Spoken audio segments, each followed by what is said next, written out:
Neil Monroe stars along with Sarah Orenstein and Peter Millard in A Bad Case of Murder, written by John Richard Wright.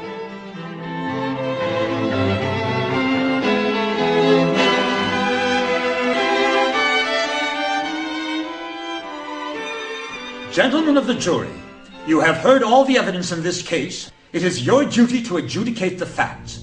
You will now retire to begin your deliberations and render a verdict on the charge of murder.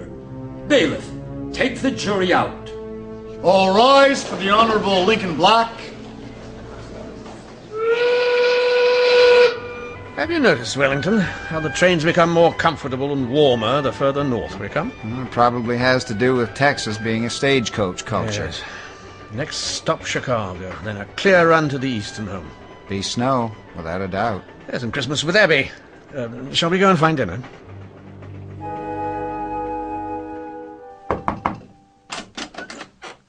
Your Honor, the jury is coming back. Already? I thought it would take them longer. Perhaps they didn't find anything to argue about. I hope this isn't a case of rush to judgment.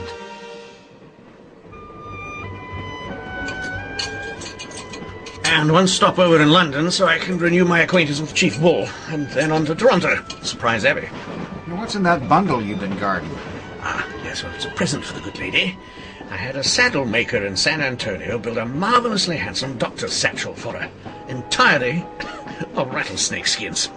I'm sure she'll be quite impressed. You hear any more about that murder she got mixed up in? No, just that she was somehow involved in the investigation. Undoubtedly a matter of a professional opinion. Prisoner at the bar, you stand convicted of committing a heinous and cowardly act of murder on the person of one Frida Hoffman of this city. Therefore, it is the sentence of this court that you shall be taken from here, and on the 27th day of December, taken further to the place of execution, and there you shall be hanged by the neck until you are dead. And may the Lord have mercy on your soul.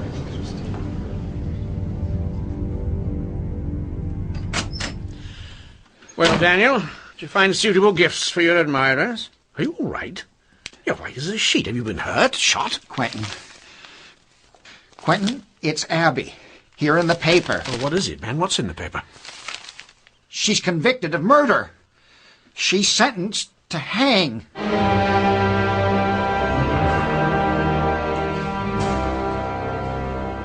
No breakfast, madam? I have no appetite. Aren't you the bailiff from the trial? Yes, Smythe's my name. I do double duty. Well, don't be proud of this one, Mr. Smythe. It's a travesty. I just wish Inspector Nickles were here. He could help. He aided me in a grave situation a few years back. I gave up hope of that long ago. What now? It's time, Doctor. Already? Oh, my God. Come, try to be strong. Father Benoit will hear your sins if you wish. The only sin here is the murder of an innocent woman. Take these chains off. I will not run away. I'm sorry, regulations. It's nearly 6 o'clock. This sentence will be carried out on time. Not this time! Get down, Doctor! What? Don't touch your weapons! Hands up! Cover them! Done. Nobody's hurt. All of you now! Down on the floor! Come here, Doctor. But... Guards coming. This is going to be a mite ugly. Now, hurry, through the other door and down the stairs. You people, face down, keep mum, and you won't be hurt. Quickly.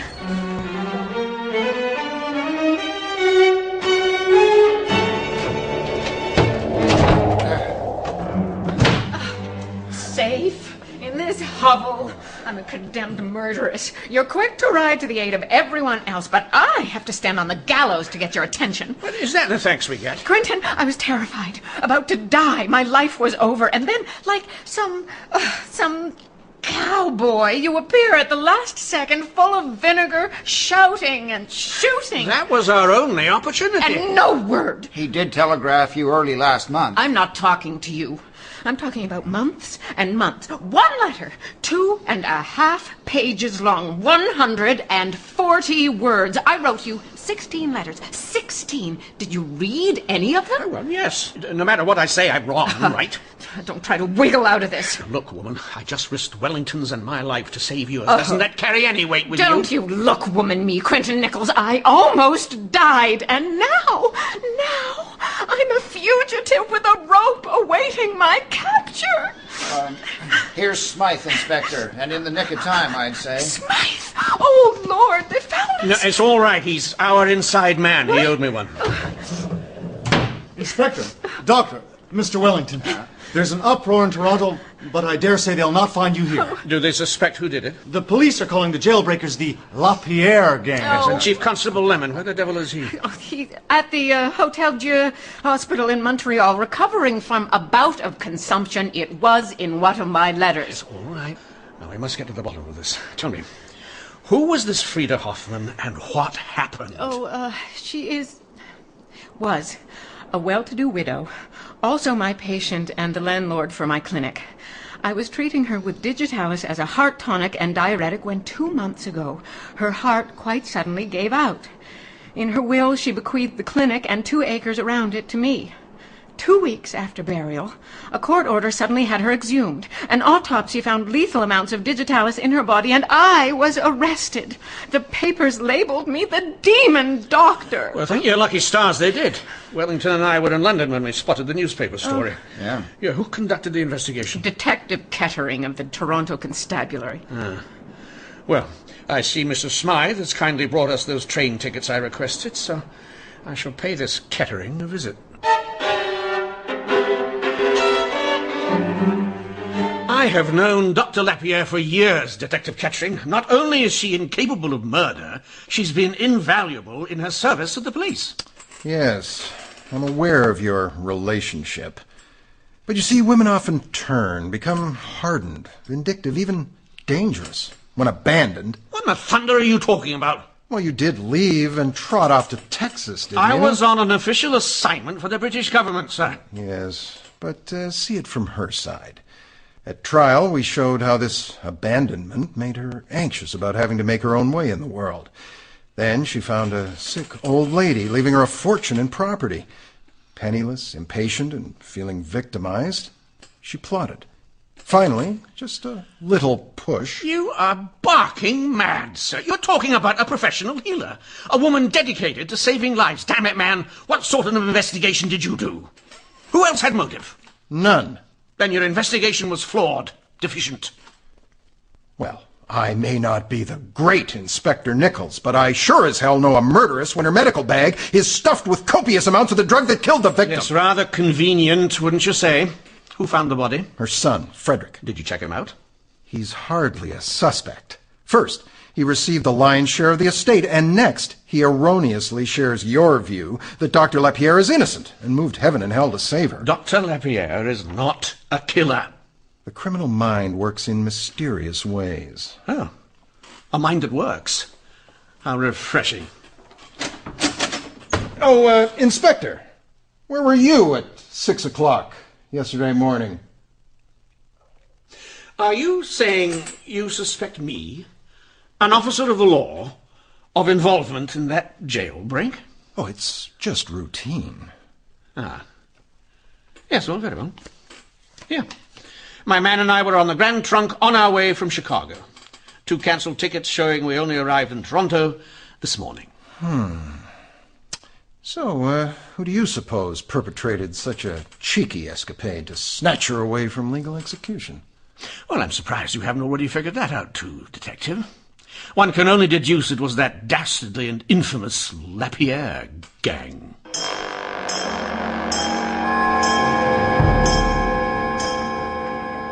What did you find out?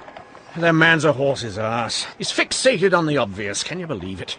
What, that Abby was charged with murder? No, that she actually counted the words in my letter. 140, indeed. Lady's prerogative. So, why was the Baroness dug up anyway? Something must have made them suspicious. Yes, it's a good point. An excellent question, which I shall put to Abby's barrister.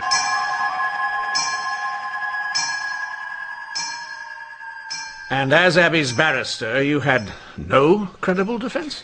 The Crown showed she had motive, the large bequest, opportunity, she was with the Baroness just before she died, and the means. She admitted giving the digitalis to the victim. Well, yes, as a remedy. Now, could Baroness Hoffman have taken a double dose of this medication accidentally, Mr. Loudon? Perhaps, but how do we prove it? The Crown showed she was 2 months behind in her rent to Mrs. Hoffman, had $14 in her account, and only $10 in accounts receivable. They portrayed her as an embittered, abandoned woman who used her medical knowledge to murder for profit. Which brings us to why the investigation began. Yes, Mr. Wellington. Seems an anonymous letter cited cases of mysterious premature deaths where Dr. Lapierre was involved. Proved untrue, but it got things going. Just tell me about his son, Frederick Hoffman. He testified very strongly on our behalf, said it was a ridiculous notion that Abby would hurt his mother. Admirable. No, Inspector. Truth be known, during his mother's treatment, he had taken a great liking to Abby.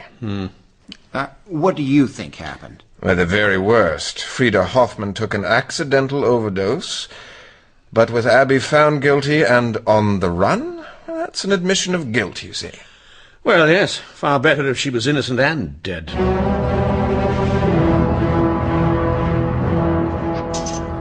Look for the best swordsman, they said. Well, that's got to be him. Frederick Hoffman.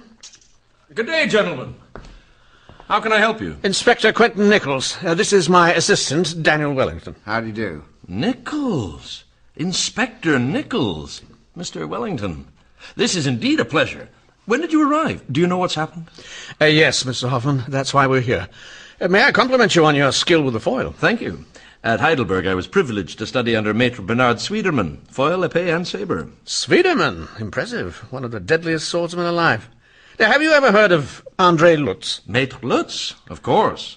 He was the best. Sad how he retired. A new student consistently bettered him, and he felt he had no choice. Have you fenced, Inspector? A bit, Oxford. And you, Mr. Wellington? No. In Texas, we settle scores differently. And I learned early on never to bring a knife or a sword to a gunfight. So tell me, what news of Abby? Well, none, really. We're trying to track her down ourselves. Well, she never hurt anyone. She's an angel of mercy. So may I ask, what happened in the moments prior to your mother's passing? Abby had just left, and Marlena suddenly called me to Mother's room. She was sneezing, clutching her stomach, and vomiting a grass-green discharge. A feeble respiration gave way to cyanosis, coma, convulsions, and death. So sad. Other than Abby, are you her sole inheritor? Yes, but Abby deserved Mother's gift. So if Abby were deceased, the entire property would be yours? I suppose so. But despite your suspicions, it matters not. Hers is only a small portion. My property is worth a small fortune, and I already have a buyer for it. Inspector, one thing. Though I know of your relationship with the doctor, I must confess, I do have feelings for her. Very deep feelings. And if she is found and cleared, I shall ask her to return to Europe with me to be my bride. And within a week, I was approached by business interests to sell. A solicitor contacted me. I refused. Now, didn't Frederick say he also had a buyer for his land? Yeah. I wonder if it's the same buyer. No, Frederick is a dear man. Quentin, he is not involved. He has been a loyal friend to me since you left. Oh, dear. Oh, don't fret, Abby. I'm sure the inspector has a plan. Right? Not quite, Wellington, though even hopeless situations can sometimes be favorably resolved. In fact, you know, it reminds me of a dire situation I once faced at Dartmoor Prison. Oh, no, he's not. Quentin, pay attention. Please stop this instant. So with his great toothache driving him to distraction, the hangman quietly looped some twine about it and tied it to the condemned man's belt. Unfortunately, the twine in his tooth was stronger than expected. On dropping the fellow, he was also dragged down from the gallows. Their combined weight broke the rope and the prisoner had to be set free. And as the accused was a dentist by profession, he later pulled the hangman's tooth without charge. As a further postscript, he was subsequently proven innocent. Chief Inspector Cockrell? Why, Nichols, what are you doing here?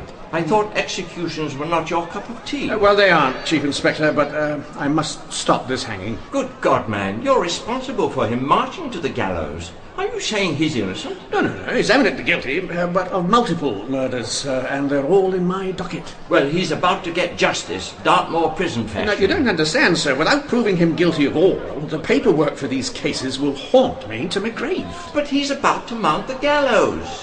Then I shall have to take matters into my own hands. Don't you dare holster your weapon. I have 5 cases I can tie him to. He must not hang, or I will have to maintain those files to eternity, sir. Very well. Warden.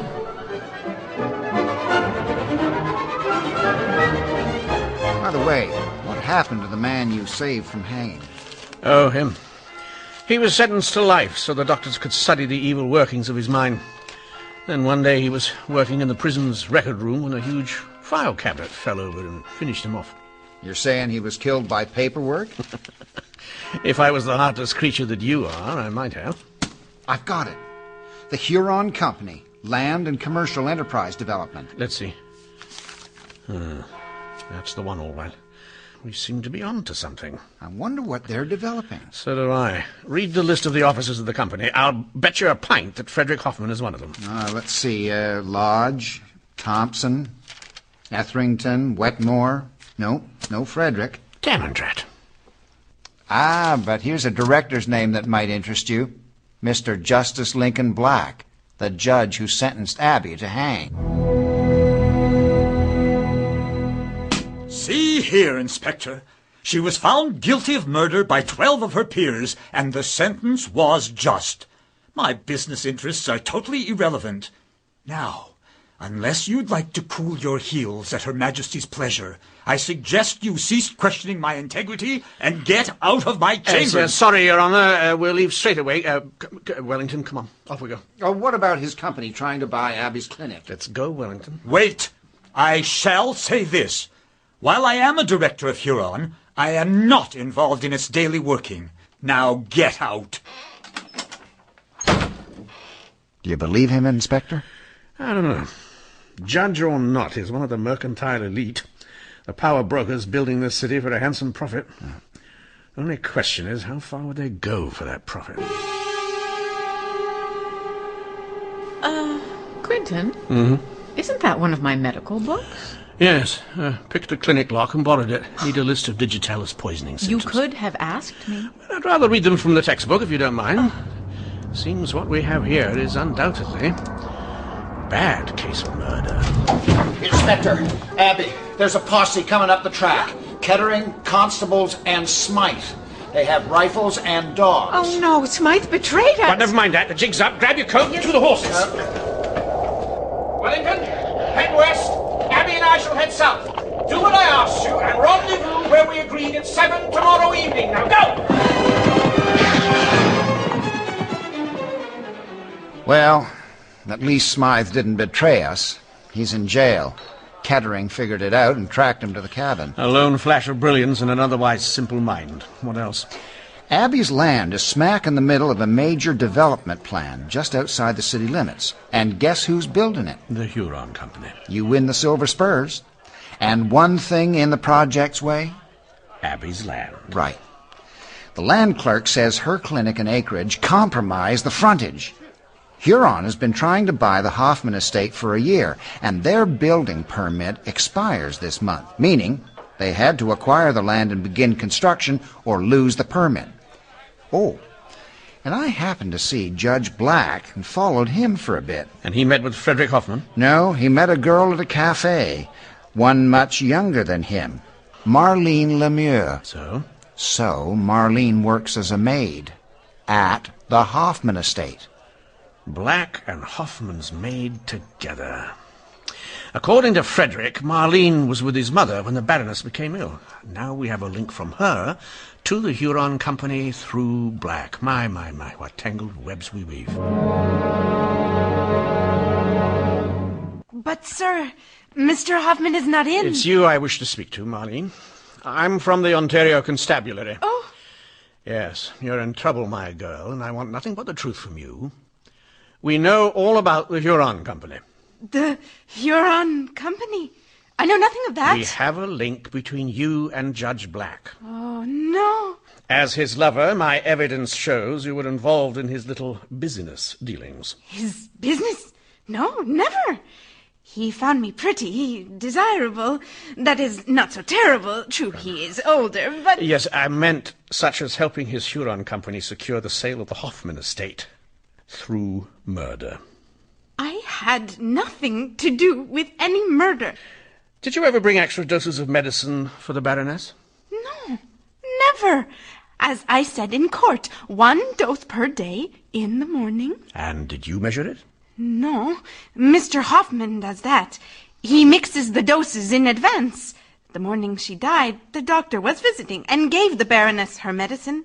Then I showed the doctor out. And after the doctor left, you saw the Baroness was ill and called Frederick.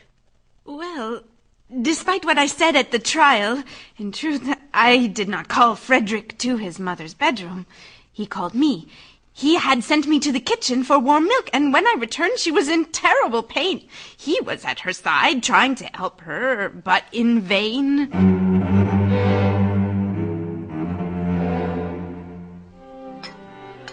The girl admitted she perjured herself in court at Frederick's request. He gave her some story about being ashamed he couldn't save his mother. And she believed him? She's a simple girl, Daniel. So he could have given her another dose after Abby left? Yes, of course. Or Marlene is lying, and Black put her up to it. I cannot see Frederick poisoning his mother. No, he wouldn't. What's that supposed to mean? Well, just that for a man who openly professes his love for you, he certainly didn't do much to help you at your trial. He testified on my behalf. Yes, and a lot of good that did. You were convicted, remember? Ready to hang. Inspector, would there be a little worm of jealousy here? Left to his devices, he'd have had her dead by now if it weren't for you and me. Oh, Quentin, how could you? Look, I'm sorry, Abby. Come here. It's such a mess. I'll just... Oh, wait. She said Frederick mixed the dose. Did he hand you the dosage, Abby? Well, yes, but he'd mixed it many times before. That cunning devil, I'm sure he did. And he'd obviously researched how much to give for an overdose and how quickly death would occur, so he wouldn't be found out. Remember the medical textbook I borrowed from your clinic? Yes. Well, the symptoms he described to me were word for word from the book. He even used the word cyanosis, not exactly a term I have in my vocabulary. He read that book. Oh, but why poison her? She was not in good health. I told him she had less than a year to live. He could have waited. No, he couldn't. Huron has a time limit on its building permit. His mother had to die before the permit expired. So he mixed a double or triple dose, had you administer it, and then waited for her to die. When she did, everything was rosy, until the reading of the will. Suddenly he finds another problem. You own a key piece of the estate. So, knowing she's been murdered, he writes an anonymous letter and sets you up to take the fall, thus killing 2 birds with 1 stone. But how do we prove it? By first having Daniel doctor 6 cartridges, and then letting Hoffman capture a wanted man. Hold her right there, Hoffman. This is a .45 Colt that can pierce a steam boiler and still pulverize a man. Why, Inspector, isn't half of Toronto out for your blood? Put down the sword. When I reveal how you murdered your own mother and then framed Dr. Lapierre, I'm sure they'll forgive my rather minor indiscretion. Hold it. That's close enough. Nonsense. I love Dr. Lapierre. Oh, yes, what a sweet touch. How could we suspect someone who swore undying love for a woman when he was trying to have legally murdered? Desperate claims from a desperate man. What do you intend to do? Shoot me? Or shall we settle this like men of honor? I would if you were a man of honor. Unfortunately, you're a despicable coward. On guard! Why, Inspector, it seems you've lost your revolver. Back, or I shall skewer you like the side of beef that you are. You still care to settle this like men of honor, Hoffman? While I hold the revolver? You are a card, Inspector. What did your man say? Never bring a knife to a gunfight? But do take that épée off the wall so you're armed when I kill you. What's the matter with this damn pistol? Blanks. On guard yourself. Taking me on is a grand mistake, Inspector. I'm not some bedridden old woman. How could you kill your own mother, you scum? She was dying anyway. You were willing to hang Abby to close your deal. The imperatives of business must not be swayed by Picayune considerations for the minions. What? Take! Not bad. But remember, I studied under Swedeman, and so prepare to die, Inspector. Stop, for heaven's sake! Well, I studied under Lutz, and as a brash young man, unfortunately, I was the one who retired him. All right, Hoffman. Dr. Lapierre and I have heard enough. Hands up! Stop! Quentin, look out! Not before I send this swine to hell! Oh, God, the pain! Oh, God!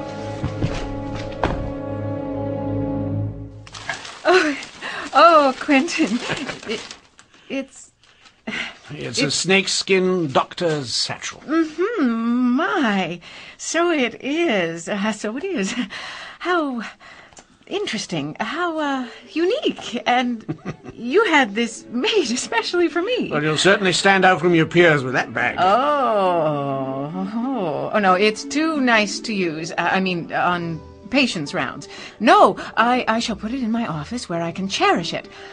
Now, I'll bring us some cider from the kitchen. It may be a late Christmas, but it's one of the best. She hates it.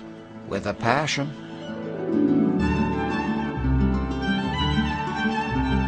You have just heard the latest episode of The Investigations of Quentin Nickles by John Richard Wright. Neil Monroe starred as Quentin Nickles, with Sarah Orenstein as Abby Lapierre. Peter Millard was Daniel Wellington. Bernard Behrens was Sir Leonard Cockrell. Others in the cast were Wally Michaels as Justice Lincoln Black, Blair Williams as Frederick Hoffman, Jerry Quigley as Constable Smythe, Don Dickinson as Detective Cantering, Bruce Clayton as the Warden, Ross Manson as Barrister Loudon, and Gabrielle Kemeny as Marlene. The recording engineer was Greg DeClute. Sound effects were by Anton Zabo. Casting by Linda Grierson. The associate producer was Colleen Woods. The executive producer of The Mystery Project is Bill Howell. The program was produced and directed by Barry Morgan. I'm Bob Boving, thanking you for listening and inviting your comments. See you next week.